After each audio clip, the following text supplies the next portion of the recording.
Welcome to My Big Safety Challenge, a podcast all about stories of safety leadership, presented by Dale Carnegie and the Board of Certified Safety Professionals. Again, we have this opportunity today to meet with another individual who's committed his life and his work to the safety and well-being of other people. And we're going to have a great opportunity to learn about his big safety challenge to learn and help us. So Jay, get us rolling. Thank you, Merle. We are thrilled to welcome Andrew Wehr today in studio to tell us about his career in environmental health and safety. Andrew, welcome. Thank you. It's a pleasure to be here. Andrew, how in the world, and we always find this fascinating, how in the world did you ever get started into committing yourself to work with folks in their safety and their well-being? Yeah, it's a great question. I mean, I think I was blessed to have two very, very supportive parents who kind of, had a little bit of a servant leadership model and definitely a propensity for hard work. And so especially my father, had me in factories stacking boxes, as early as he could, just that type of thing. And so, I like a lot of kids coming out of high school, I didn't know what I wanted to do for sure. And ended up, going to Ohio State University and put pre-med on my application, thinking that might get me a scholarship. It didn't. But I went through the pre-med program for about 6 months. And I think 2 cadavers later, I thought, I don't know, this may not be for me. And so, interestingly, my safety career really didn't start necessarily in college. I found my way into environmental science and engineering at Ohio State, built wetlands of all crazy things, and did undergraduate research more on the environmental side. But then when I got out of college, I worked some pretty heavy industrial jobs, refractories and steel type companies. And those companies hire you in as an environmental health and safety person. And I kind of learned the safety side both on the job, but then also through like OSHA 30 hours and different, got my ASP and CSP and did a lot of, kind of on the job learning. And then at some point, safety actually became more of my day to day, even than environmental. So it's kind of odd. My 2 degrees are in environmental, but my career's been a span of all those types of things. And from your viewpoint, what did you find about safety that began to intrigue you compared to the environmental? Yeah, I the thing about safety, same thing about wanting to be a medical professional, right? You want to help others, right? And you feel good about helping others. It's kind of, again, back to that servant leadership type thought process. And so it just kind of came natural. I enjoyed making things less risky. I enjoyed working with people at all levels of the organization. I enjoyed watching injury rates go down, things of that nature, getting grant money for ergonomic improvements, all those kinds of things. And it just kind of felt natural. And so it was easier to learn on the job, I think, than environmental. So I probably wouldn't have done it any other way. And Jay, there were 2 things that he said that I thought in his growing up that were great qualities of a safety professional. One, his parents taught him about being a servant leader. That's huge. 2, they taught him to work hard, which is critical for any safety professional. What else have you been noticing or you're curious about? I'm curious about the snowball effect into safety. Starting pre-med, snowballing into a little bit of environment, snowballing into safety, working at the factory. And how did that grip you early on? And Merle asked a little bit about it, but that attraction, was that more with people and working with people and rolling it into a lifelong safety career? Because it certainly, like a lot of us, wasn't that instantaneous, I'm going into environmental health and safety. Yeah, I mean, I kind of fell into this career, right? Like a lot of people fall into their careers. It wasn't something I had been passionate about as a young boy. But I found I loved it. I found that I enjoyed working across a, kind of a matrixed organization of operations leaders, finance leaders, which I will say, we can talk a little bit about that. I think as you progress in your safety career, having good business acumen can really help propel you forward if you want to get in those bigger roles. I love working with people. And I love the diversity of the job where one day you might be on the shop floor with the maintenance person, and the next day you might be in a meeting with the founder, of the company talking about a new project or a new piece of equipment, right? So I love the diversity of who you got to work for and work with. Um, and then it kind of came natural. It's very much like the medical professional. You just want to continuously try to make things better in the work environment. Well, take us down that path. We've had some strong conversations over the past couple podcasts about understanding business acumen, finances, EBITDA in one of our earlier podcasts today. What advice would you give the safety professional about business acumen and stepping out of your comfort zone from EH&S into, say, finance, into, say, HR, into operations, into logistics? Yeah, I think it's absolutely critical if you want to kind of grow and scale your career, right? So I started in a very heavy industrial. You were a jack of all. You were a jack of all trades. You're a one man EH&S person at the plant, and you had to do everything. But those were such formative years because you got to know a lot about a lot of things. Now, maybe you weren't a subject matter an expert, but you knew everything from fall protection to confined space entry, right, to risk assessment, everything you needed to know. So those first few years, if you're going to stay in this career, get in one of these jobs that just exposes you to everything, right? And exposes is on a non-IH perspective. But even that, industrial hygiene, right? I mean, I had to deal with crystalline silica and respiratory protection.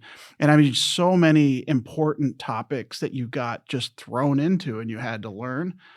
If you do that and you spend time getting a great foundation, the sky's the limits for if you want to go bigger in your career. And I mean, you can make a very nice life in this profession, especially there's big multinational corporations. You can travel, you can do all these things. But I would say the number one thing that I would recommend to a person newer in this field, if you want to go bigger and you want to lead people in EH&S and safety, if you want to work for these big multinational companies, consider at least getting some kind of a business degree or an MBA if you can. So, as we talked about hard work, I did both my grad programs at nights and on weekends while still working, right? So that was a long period of time. My wife was an angel, and she kept everything going at home while I was on weekends in getting a master's degree in this space. But then I realized that you're halfway there to an MBA, and if you can do some kind of business training and business degree, now you can start talking with your CFO. Now you can put business cases together to get funding for your ergonomics project. And you can talk that lingo that the C-suite speaks. You can start to think about being in some of these higher level roles. So business degree or at least some business training is absolutely paramount in my perspective. And sometimes it's a trap, Andrew, that people say, well, I know the safety stuff. That's where I'm all about. Yet they don't always realize how they limit their ability to influence by not being able to talk that language and understand what people are saying. It's huge. In your role, I've heard you say already, you've got to deal with those things because if you didn't, Jay, you wouldn't be respected or counted upon. Yeah, but if I would have taken Andrew's advice earlier in my career and I had a mentor to tell me all those things, I probably would have been probably much better than I am now. I mean, it's taken me 30 years to learn that business acumen, to understand what earnings before interest and taxes and amortization is and how important that is to the business. It's taken me my whole career. But you're listening to this podcast and we're getting advice on selling safety. We're getting advice on mentoring and continuous improvement. And now we're getting advice on business acumen. Those are the things we don't leave college with as environmental health and safety professionals. So I think it's wonderful to expand upon those points with Andrew here today. You said a word, selling, too. I will say I am a bit of a salesman, right? So I don't mind selling the value proposition of safety, why it's important. You can sell it to the heart, but you also have to sell it to the bottom line. What's that return on investment? Why should they invest in this palletizer, so we don't have to hand stack to the floor or a lift table, right? Those kinds of things. You not only have the business acumen, but you got to be able to stand up in front of people, including a CFO, and explain risk reduction, cost of ergonomic claims, cumulative trauma disorder costs, and be able to sell it. And if you can do that at the C-suite level, you can have a huge impact, even globally in these multinational corporations. Let's say that for one reason or another, a person could not get into an advanced degree just right now. What are another idea too that you'd give to somebody that said, I need to start sharpening my financial ability? What would you recommend for them to do? Yeah, I mean, we always talk about mentorship, right? It's easy, it's cheap, it's free to find a mentor, and don't be afraid to go up to somebody in finance or even your CFO and say, "Hey, I would like to understand EBIT, or I'd like to understand some of these terminology of how do I write a business case?" And try to get a mentor, maybe 2 levels or more above your current role, that will guide you in some of these things, right? And put it on your personal professional development plan, right? Most companies, when they do your objectives for the year, you also have a personal kind of development plan option, and a mentor can be great.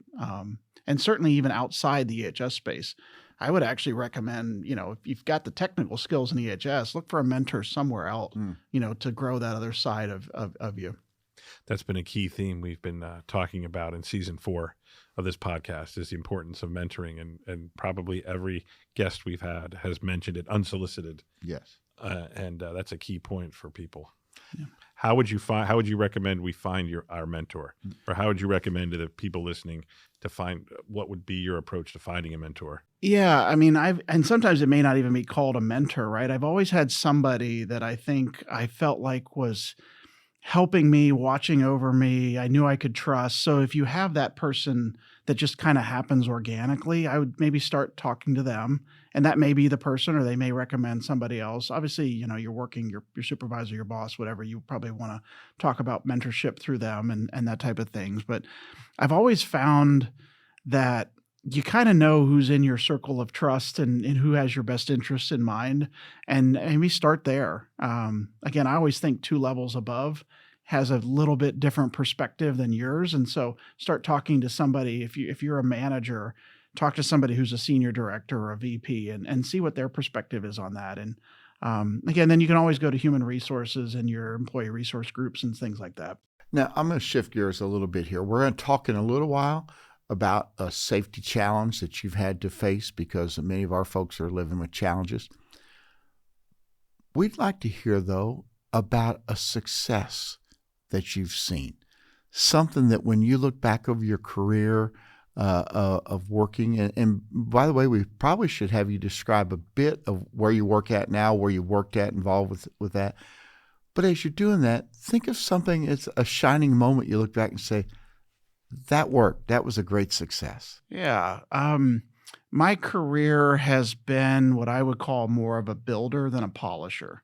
And that's a phrase we use sometimes. It depends on what type of company you're going to.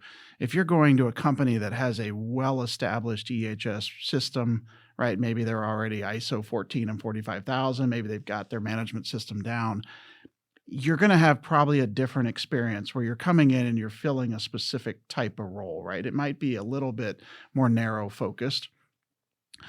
For whatever reason, I think a lot of my opportunities have been more in the startup and creation of departments, and more of the builder of those departments. And so we mentioned I worked for a refractory, which kind of a earthen material, kind of looks a lot like cat litter, but it's used in the steel industry as an insulator, very heavy industry. That was your traditional in-plant EHS, every single topic you could imagine, right? You're the only EHS person there, right? So you're doing all these things. Unbelievable experience. But fast forward, I'm from Columbus, Ohio, so there was a company called Limited Brands, Les Wexner's organization, that owned lots of retail brands, Express, Bath and Body Works, Victoria's Secret, a whole bunch of brands. But behind all that was everything from the sourcing, the distribution, right, the store safety side of things. So you wouldn't necessarily think of retail and EHS necessarily synonymous with each other, but they have their own issues.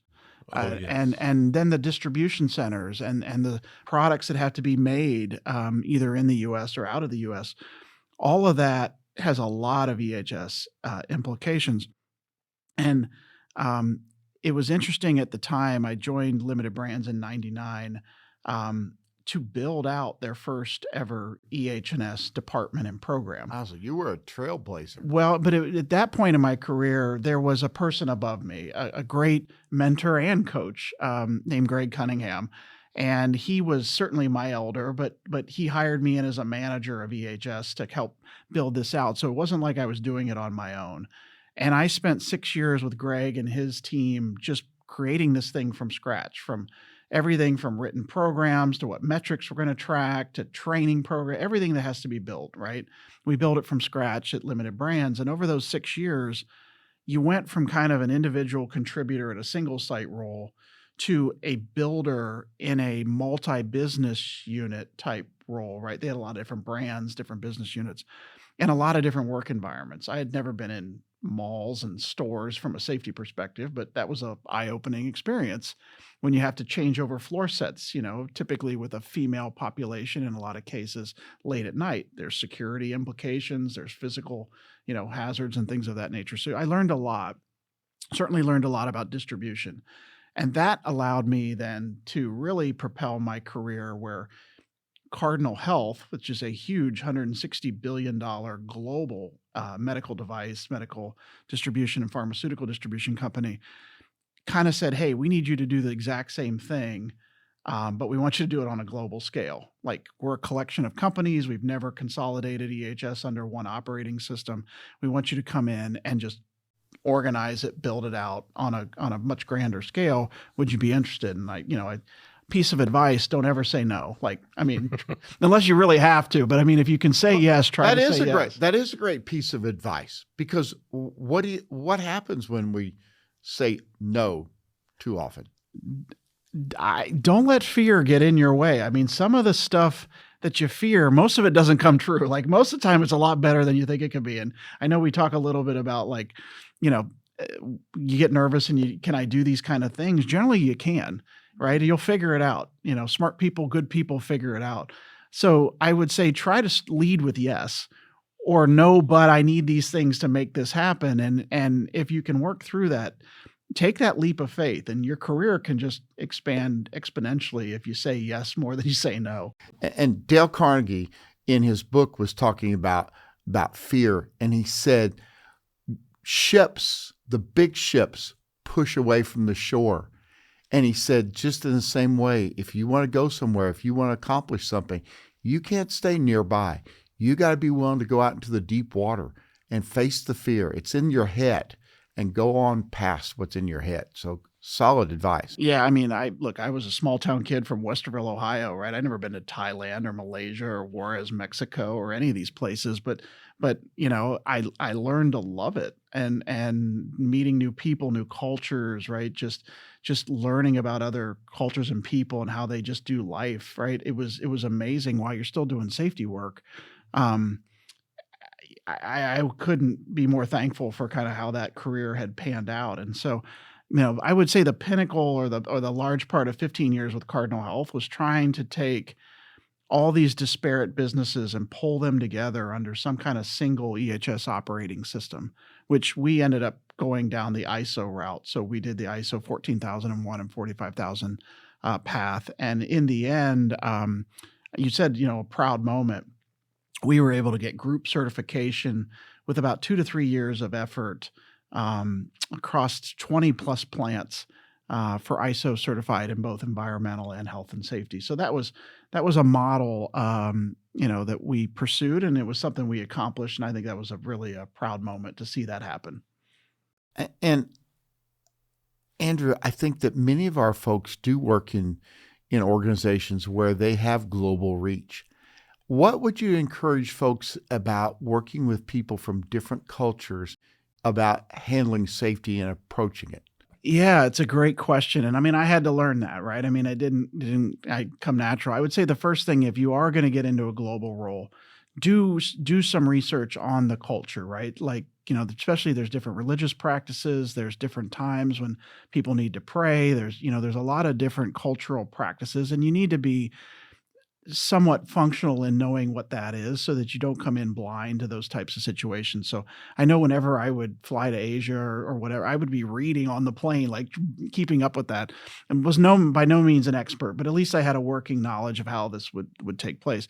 And I think you need to be very respectful of that, right? You want to come in and make sure you just don't bulldoze your way through. You got to be sensitive to that. So I would try to listen and learn and take it in before immediately just stepping forward and saying, trying to take action and try to embed yourself in the culture. I'd stay 2 weeks or so, try to stay with my local EHS manager and his family and just try to assimilate yourself a bit so that you can make impact, but in a way that they respect. And how did you manage your patience and kind of pressures to walk in somewhere in a different country and you're learning their culture, you're understanding what's going on, seek first to understand before being understood. You're looking at something, let's say it's not an imminent danger, because I'm quite confident you'd probably go after that pretty quick. But let's use safety shoes as an example. Well, this is 100% flip-flops in this factory, but I'm pretty sure that you should probably be wearing closed-toed shoes or something at that level. How did you manage more the patience and the resistance to jump on a different country as you're trying to learn their culture? Yeah, I mean, different cultures have different risk tolerances, right? And Yep. and their perception of risk is different. There's a period where you need to build trust and rapport in any culture, right? So there's that period, and it does take a little bit of time. You can't just jump in, or it won't have. They might smile and nod their head and say yes, but the minute you leave, it's going to go right back to the way it was. So there's a little bit of needing to build relationships and trust at both the leadership level and at the supervisory and the shop floor level. But then there's a bit of education too, right? I mean, you can educate, and actually in some cases, like I will say I worked a lot in Thailand, you have to reverse explain to them why I don't want you to stick your hand in this machine to get the widget out, right? That's not what the company wants of you, because they will want to do something for they'll want to better the company. And in their mind, getting that widget out of the machine when it jams is a good thing for the company. So there's a little bit of education around, the what can happen with these kind of behaviors. Thank you. And I think with a little bit of trust, a little bit of education, even photos sometimes are great. You can start to make some progress there where, maybe they were just doing things that we wouldn't necessarily do in the States. So you were a builder again at Cardinal Health. You helped get this whole structure set up together. Is that correct?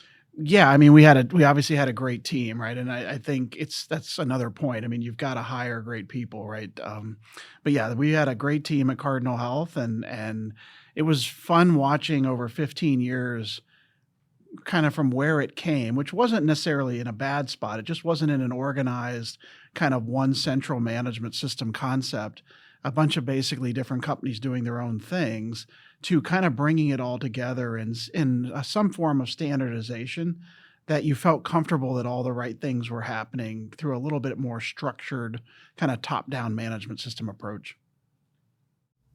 You mentioned a phrase there, hiring the right people. Yeah. And I found, Andrew, that everybody that's ever done hiring, they have a hall of fame. They'll say, oh, yeah, I hired this person. I hired her. Yeah, great people. And we've all got that hall of shame that we didn't quite pick so well. If you've never hired anyone, you've never made a mistake. True. So wouldn't it be good if Andrew could just give us a few thoughts that you've learned about hiring safety professionals? Yeah. I mean, we talk a little bit about, like, in a lot of people's profession, you're going to transition. If you go further up in a company, you're going to be an individual contributor a lot of, the beginning of your career, most likely. Excuse me. But then you're going to eventually have people that work for you, and there's turnover, and eventually you might need to hire somebody. If it's not the most critical thing, I mean, it's an extremely critical job. Making the right hire, it defines, kind of what successes you're able to have. So, I would say hire tough, right? Don't necessarily just jump, what seems great at the very, beginning with a few conversations. Really do your homework, have multiple people interview somebody, not just EHS, but have them look for different skill sets and behaviors. Because if you make a great hire, it will provide dividends for years and years to come. The converse of that is we've all made a couple bad hires, And I've made some that looked great on the surface, just paper, resume looked phenomenal. Um, background looked great, perfect for the role, but maybe their decision making and ethics on how they look at things, or maybe there's some metrics that need to be reported, and maybe they just have a tendency to shave some of the numbers down and so they look a little better. Those types of things, if you start to get people in your organization like that, that can spiral in the opposite direction, right? And so hiring, do your homework, have a cross-functional, diverse group of people to interview them. Don't just hire on the first conversation. Really do your homework. And sometimes I'm glad you addressed something, that we have this idea that, oh, I got to hurry up and get somebody. Mm-hmm.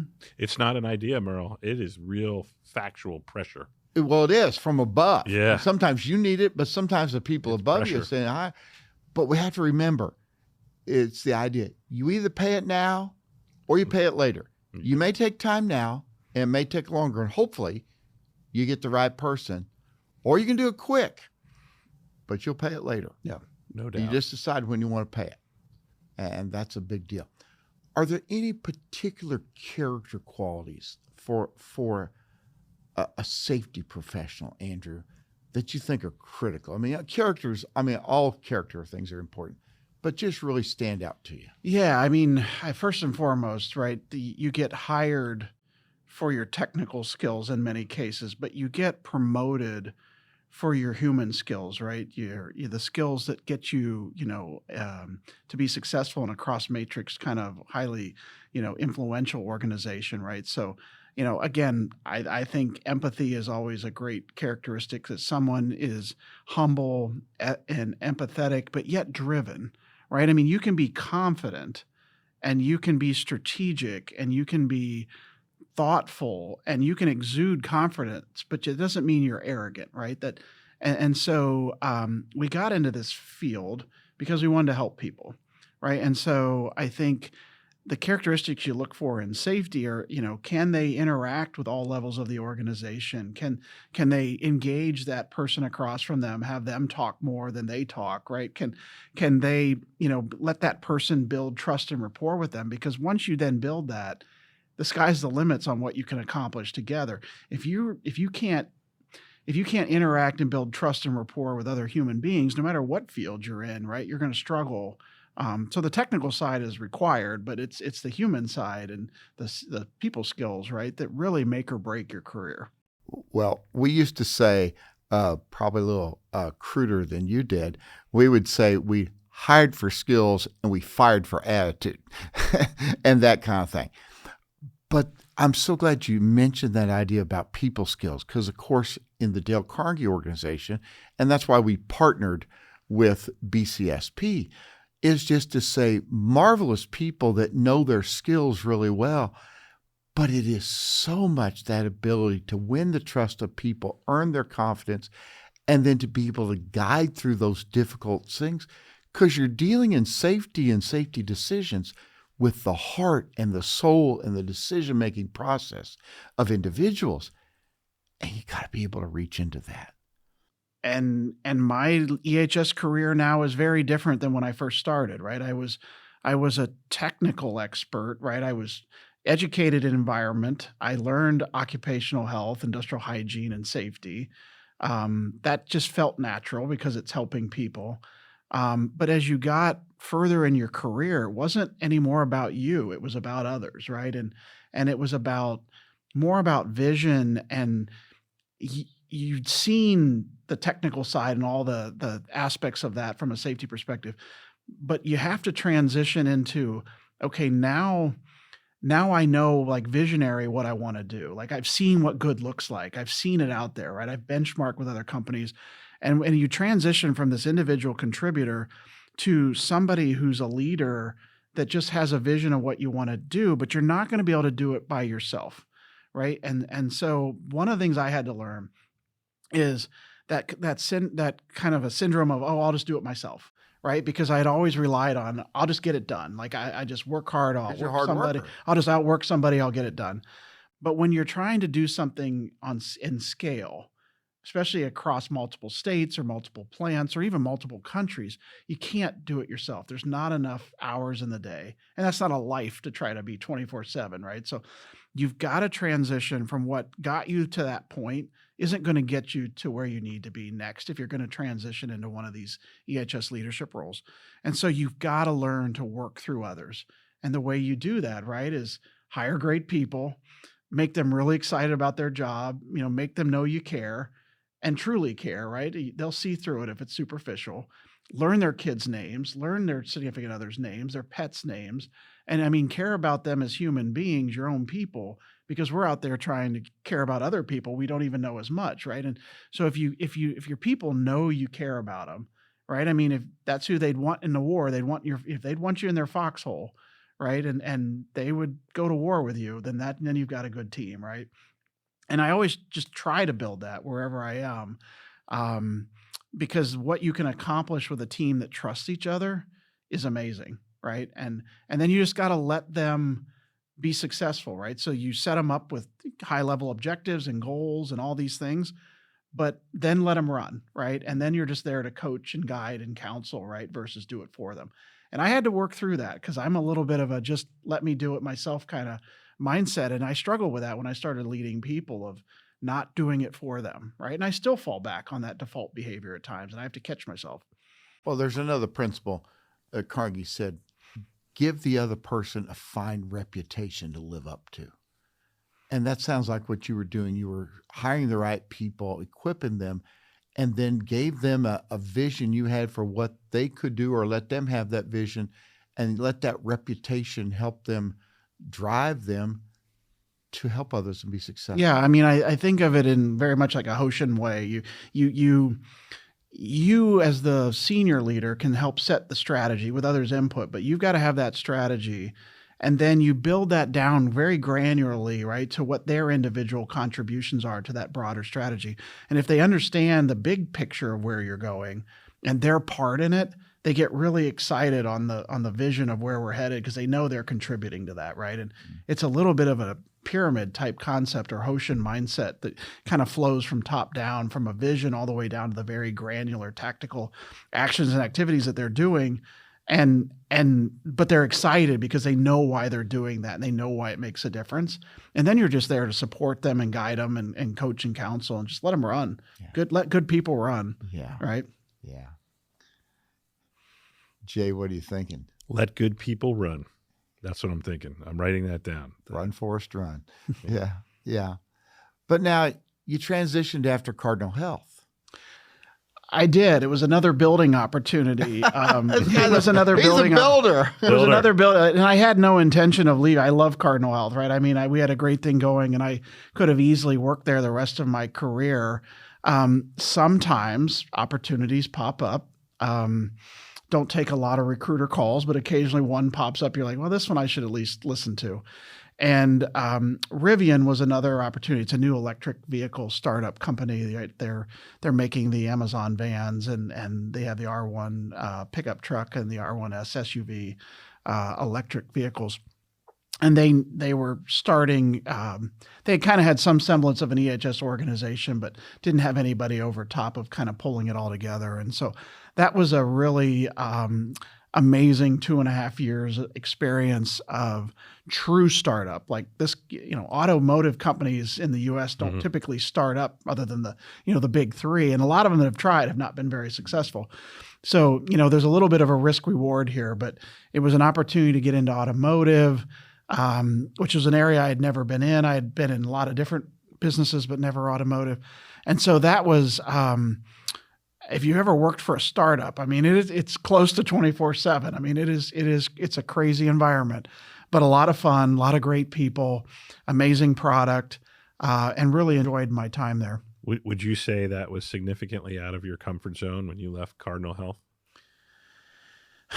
EHS applies a lot across all industries. The fundamental principles apply across all industries.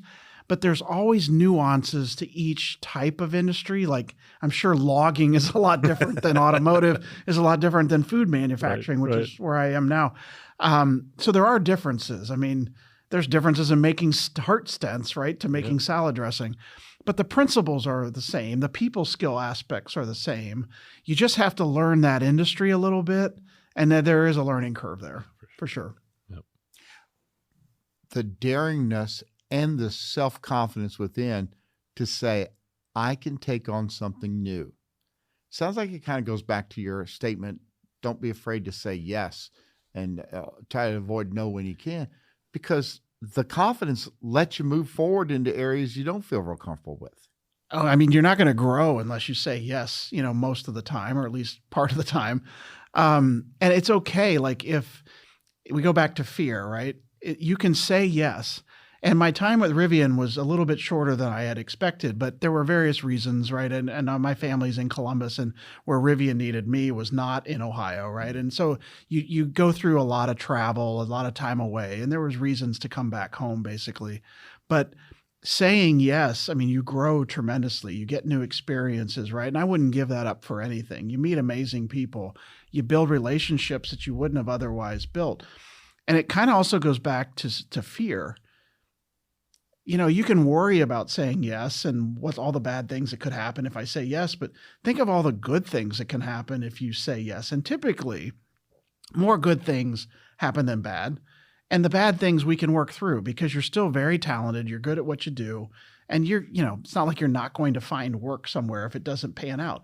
All times you say yes don't pan out perfectly, right? I mean, there's a lot of challenges. And in my case, I needed to kind of come home and be home a little bit more.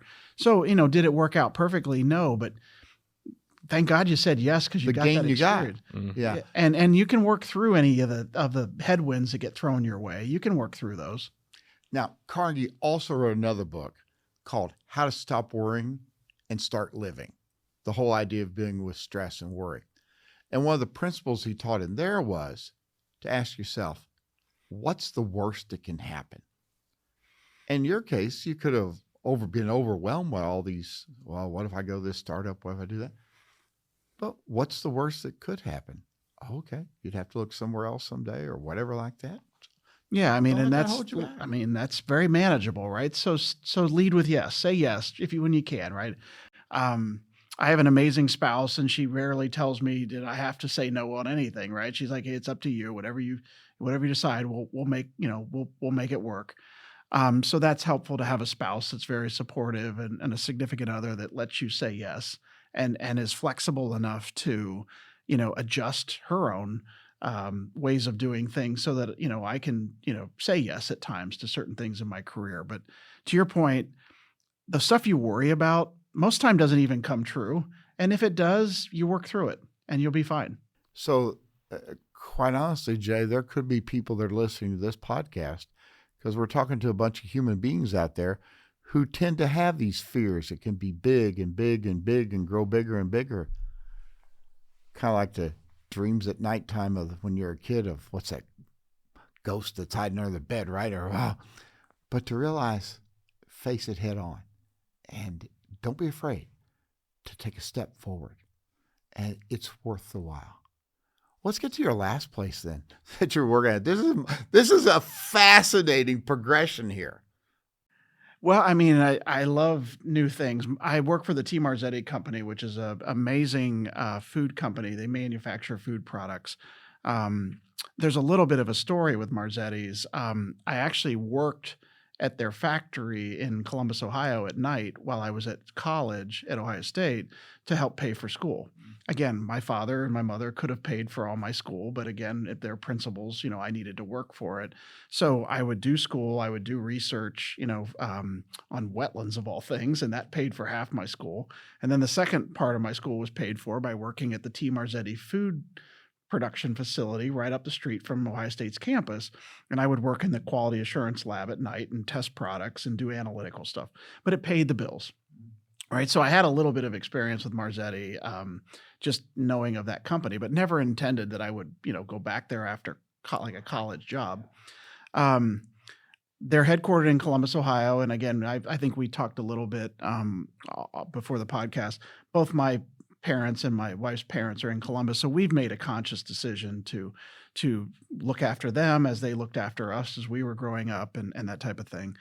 So Columbus is home, and this opportunity to work in food manufacturing again, in a company that ironically I had worked for in the 90s, was just too good to pass up, and just an amazing opportunity. So um, it's saying yes to another industry. And so I'm seeing it now, 15 different plants typically across the US, plus or minus. Um, where I worked there before, just kind of to get, just to make money for college. Now I'm seeing it from an EH&S perspective, right? In a whole nother light. But very enjoyable. And we call it the Better Food Company because um, the way they treat their people there, I'd put it up against anybody, right? The culture that Dave Szynski, the CEO, and others have set. Give us a little example of what makes it so good. Oh, I mean, just the all the principles we talked about in Dale Carnegie, right? About how you treat people and just, how you interact with folks.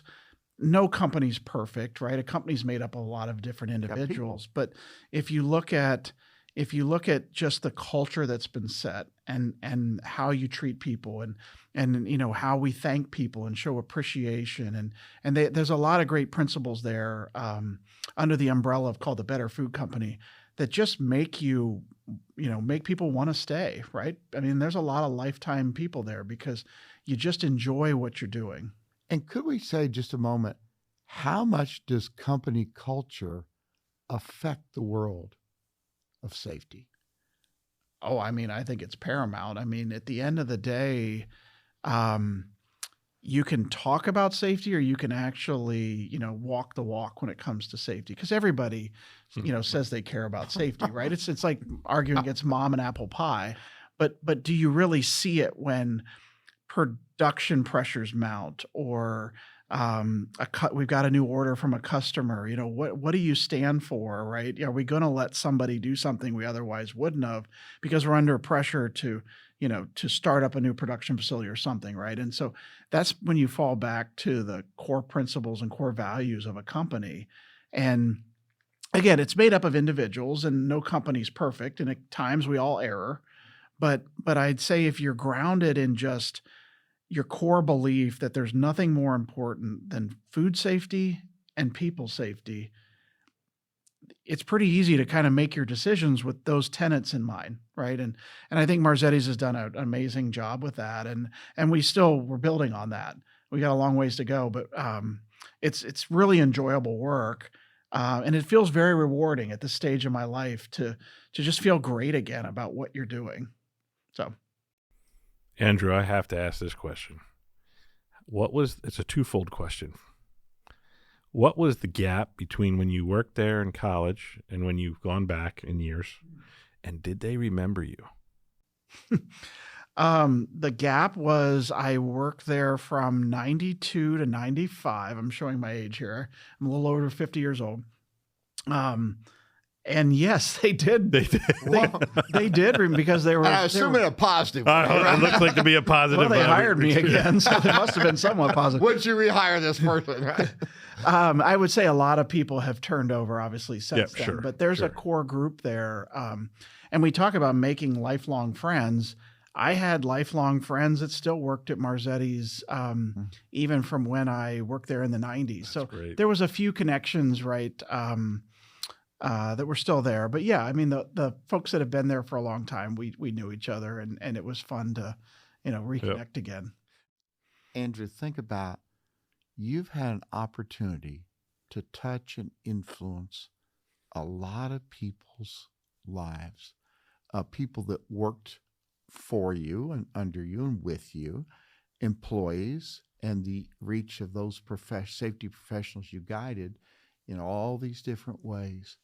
Tell us a little bit, as we're kind of wrapping up here, about the idea of the legacy the safety professional would like to have.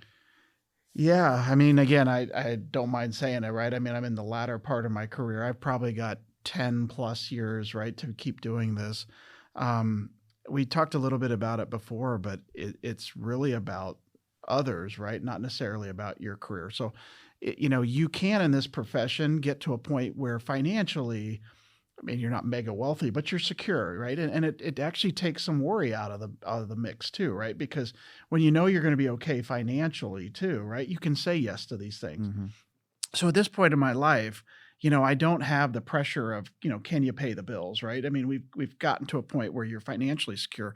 So it becomes more about others, and it becomes more about hiring great talent, maybe a little, you know, earlier in their careers, trying to grow them and thinking about, gosh, you know, who is going to be my, you know, internal replacement? I mean, because my ideal situation is that I have a great transition in probably 10 years or whatever that ends up being with somebody who's already in place, right? We don't have to go to the outside. We've been grooming people to just step in and take bigger and bigger roles. And the thing I've enjoyed about Marzetti's is I've been able to hire and bring in some amazing talent.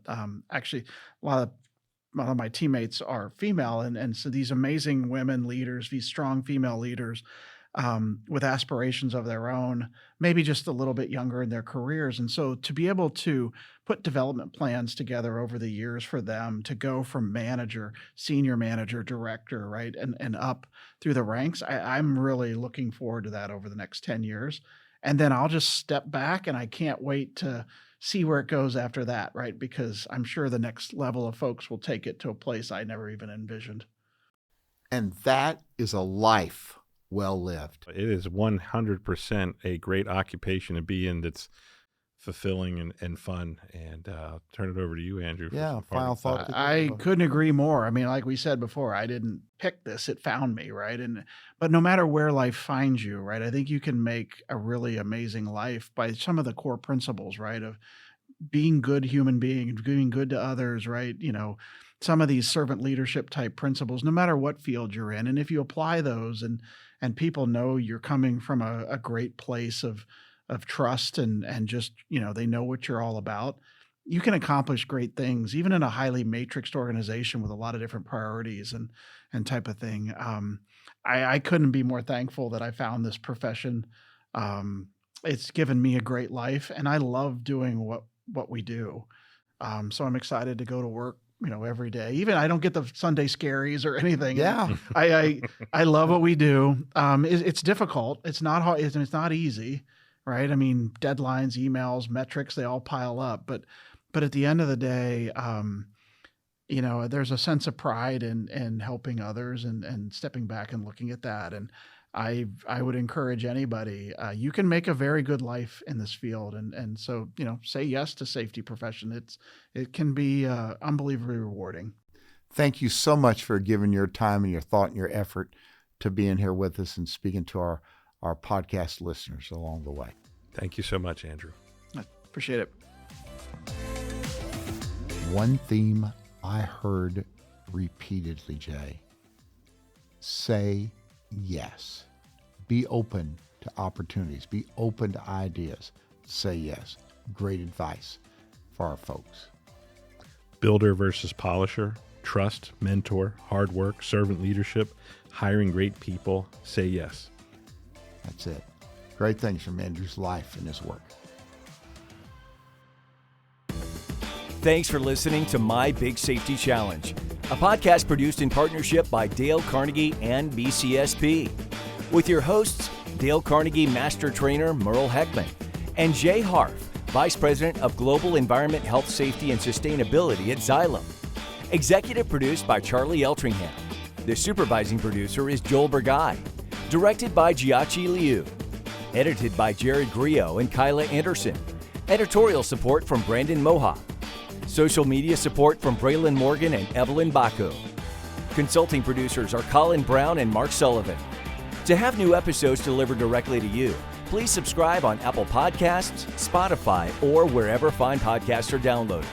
If you would like to share your story of a safety leadership challenge you faced, email us at info@mybigsafetychallenge.com. See you next time.